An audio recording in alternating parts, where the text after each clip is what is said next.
Haryana agriculture university, जिसको चौधरी चरण Singh Haryana agriculture university Hisar कहते हैं, विश्व में और एशिया में एक अपना महत्व रखती है। यहाँ डॉक्टर दिव्या की जो मौत हुई उसके बाद से ही मामला अलग अलग सामाजिक संगठन उसको इंसाफ दिलाने के लिए लड़ रहे हैं और सीधा सीधा आरोप है जो प्रशासन ने अचीव का उसके ऊपर आरोप है, कुछ डॉक्यूमेंट्स है, उस पर हमने अलग अलग वीडियोज बनाए हैं। आज शहर के अलग अलग जो संगठन है, जिसमें किसान संगठन है, महिला संगठन है, छात्र संगठन है, इसी के साथ में इस पे 3 सांसद जो हरियाणा के हैं वो अपना बयान दे चुके हैं कि इसकी इंक्वायरी होनी चाहिए और इंडियन नेशनल लोकदल के नेता है अभय सिंह चौटाला, वो भी इस पे बोल चुके हैं। आज चौधरी चरण सिंह की जयंती है और चौधरी चरण सिंह की जयंती पहले किसान अंदर गए, फूलमाला पहना के जयंती मनाई और उसके बाद वापस आके गेट के ऊपर धरना दिया गया है। एक गेट को रोक दिया गया है, जिसके 2 गेट है, 2 में से एक गेट को रोक दिया गया है। साफ मांग है कि डॉक्टर दिव्या फोगाट को इंसाफ मिले, लेकिन प्रशासन, हरियाणा सरकार और भारत सरकार जो इस पूरे मसले को देखती है वो उसके कानों पे पता नहीं क्यों जू नहीं रेंग रही है, क्यों कोई बातचीत, कोई वार्ता नहीं हो पा रही है। और इसमें डॉक्टर दिव्या जो फोगाट है, उसके जो परिवार है, उसका भाई है, उसने FIR भी दर्ज करवाई है और CBI की मांग की है। इसी के साथ में अलग अलग जो ECS है, CS है, हरियाणा के राज्यपाल है और भारत के जो प्रधानमंत्री है, उनको भी उन्होंने लेटर लिख के CBI की मांग की है, वो भी हमने लगातार आपको दिखाया है। आज यहाँ जो ये बैठे हैं, इनसे भी हम एक बार आपकी बात करवाते हैं कि इनका क्या कहना है। ये जो यूनिवर्सिटी की घटनाएं हैं, यूनिवर्सिटी की घटनाएं दुर्घटनाएं हैं, जैसे दिव्या कुमारी का जो है, डॉक्टर दिव्या फोगाट का जिस तरीके से हरास किया गया, फिर वो बीमार हुई और ब्लीडिंग हुई, वो चल बसे। हरासमेंट तो सीधा सीधा कारण है, बीमार बहुत लोग होते हैं यहाँ, बीमार तो हो सकता है बहुत यूनिवर्सिटी हो और 20-20 साल बीमार रहते हैं, अपनी नौकरी पूरी करके जाते हैं, लेकिन उनके ऊपर टेंशन टॉर्चर हो तो जल्दी चले जाते हैं दुनिया से। और कुछ यहाँ आत्महत्या भी कर चुके हैं, कुछ लोगों की तनख्वाहें गायब बंद की जा रही हैं और ऐसा एक अशांति का, टेरर का, आतंक का माहौल है। आप देख रहे हो कि यूनिवर्सिटी के अंदर कोई 10 स्टूडेंट बोलने वाले नहीं, कोई 5 हैं, वो उनके मन में बहुत कुछ है बेचारे, लेकिन उनको ये पता है टीचर्स नहीं है कि टीचर आगे खड़े हुए और उनका सस्पेंशन ऑर्डर आया, वो कभी भी सस्पेंड हो सकते हैं, कभी भी चार्जशीट आ सकती है। ऐसा माहौल हमने कभी नहीं देखा।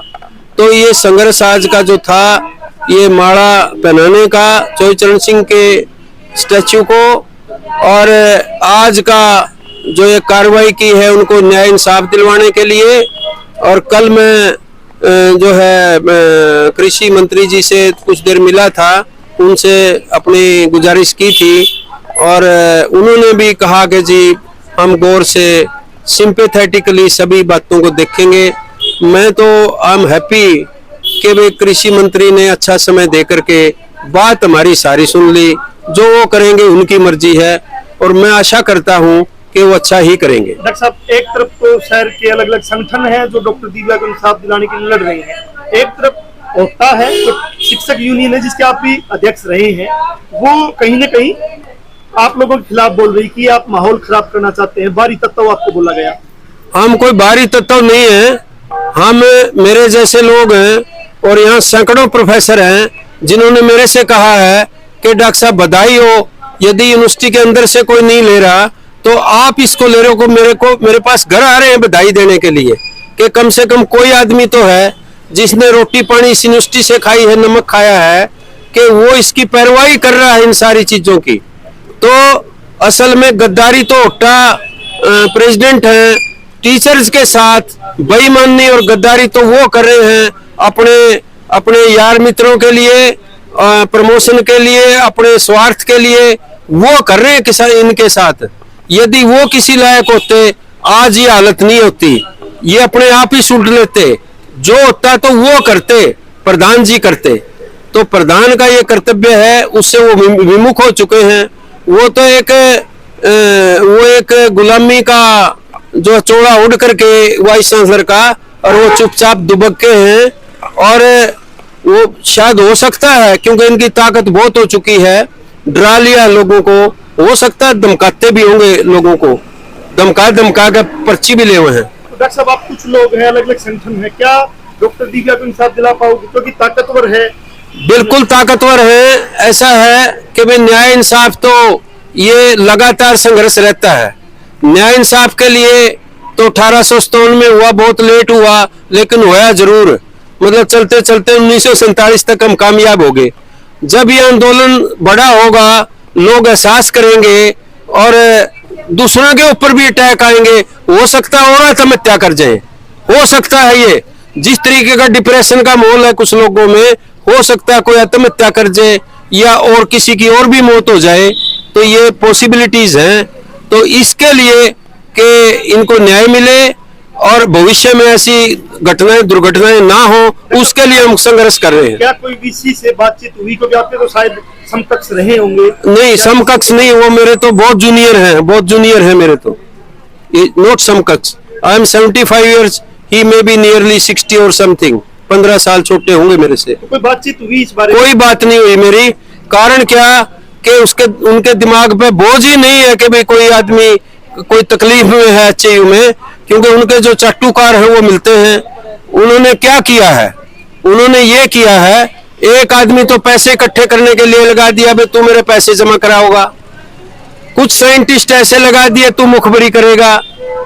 एक आदमी कह दिया, भाई तू फैकल्टी में घूम जा, तू दादागिरी दिखा दे इनको। तो अलग अलग ड्यूटी ढंग से लगाई हुई हैं और जिस डिपार्टमेंट में थोड़ा सा डाउन करना है उसमें अपने आदमी को बिठा करके उसको डैमेज करना। जैसे मैंने प्लांट ब्रीडिंग डिपार्टमेंट का नाम लिया, वहां यदि करमल मलिक ना होते, प्लांट ब्रीडिंग डिपार्टमेंट का ही आदमी होता, तो शायद ये हादसा बच सकता था। मैं ऐसा महसूस करता हूं। यदि वो बुलाएंगे सम्मान सहित बुलाएंगे, मुझे नहीं लगता वो बुलाएंगे किसी को भी।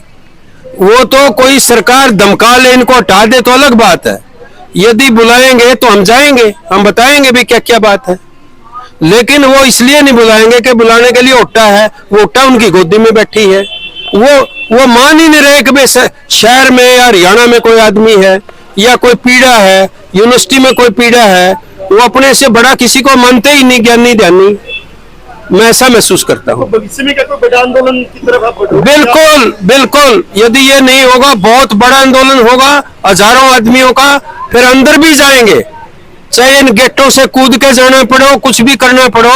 लोग तो लोग हैं भाई, वो क्यों पीड़ा सहन करेंगे लगातार। तो वो सारे काम होंगे, बड़ा प्रदर्शन भी होगा।